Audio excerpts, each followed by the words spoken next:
salaamaaleykum wa rahmatullahi wa barakaatu mbokk ñi leen di ziar waat ñaan lañ jàmm ñu ci Diaspora TV tey la jeudi 24 avril 2025 ñëw ci xibaar yu yéene kaay dañ koy door rek journal yu bari yu xëy di ñëw di wax ci mbirum gàntal gi nga xam ne conseil constitutionnel maanaam rejeté na loi Amadou Ba bi maanaam loi interprétative bi nga xamante ni ci daal kii di Amadou Ba dugaloon na ko nga xamante ni ci daal loi boobu lañ ko jublu woon rek mooy. Maanaam ñi nga xamante ne si dañoo torturé woon taray ñu mën leen a topp ba assemblée nationale jàllale woon ko Walfadjri quotidien l'Observateur Tribune le quotidien ñoom ñëpp ñëw nañ di wax ci mbir moomu daal source a nag moom dafa ñëw di xam ne daa mën a daal lii di état bi ak lii di nguur gi am na ku ci nekk ci ay caaxaan ndax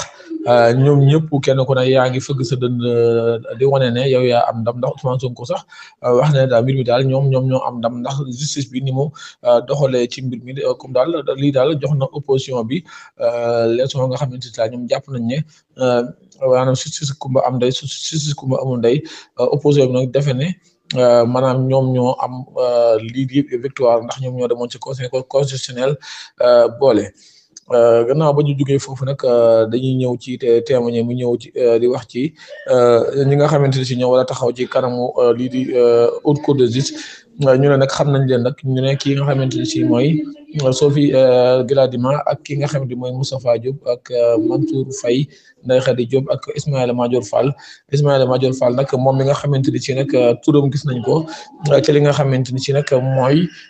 lii di maanaam lii di. Juróom ñi nga xam ne ñu ngi leen di topp ñu ne nag Ismaïla Madior Fall nag bi mu déggee loolu nag am na ci mbetteel loolu waaye daal ñii di libération ñëwoon di xam ne daal mbirum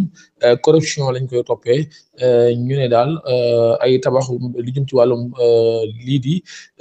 ay prison daal ci la corruption yi am ñu ne daal Ismaïla Madior Fall daal dañ ko dugal ci ab témoignage boo xamante ne ci daal wane na ne moom mii taqe na ci mbir mi nga xam ne si daal ñu bari la bett assemblée nationale ba tey fa la ñuy des sax libération di ñëw di xam ne daal suba sax plénière war nañ koo amal nga xamante ni si daal ki nga xam ne si mooy Sophie Gladima ak Moustapha Diop daal ñu ne seen immunité parlementaire war nañ koo dindi bu ko defee daal ñu mën a jàkkaarloo li di haute cour de justice ñu joxloo ko wàllum tàggat yaram nag journal yi bari xëy na di ñëw di wax ci naqar wi dal ci Sénégal doomu Sénégal bi di Assane Diao moom nag dafa am damm boo xam ne si daal jàpp nañ ne ñetti weer dana ko toog dara ba saison mujj dafa yam démb nag ba muy amal ab match daal ci la amee damm bu ba ñu ne daal moom boo sàgganee ak saison jeex na mbokk ñi ngi leen jaajëfal yéen ci Diaspora TV ñu leen ñaan ngeen abonné te sem suñu vidéo di leen ñaan fu ngeen toll rek di partager suñu vidéo di ko asalaamaaleykum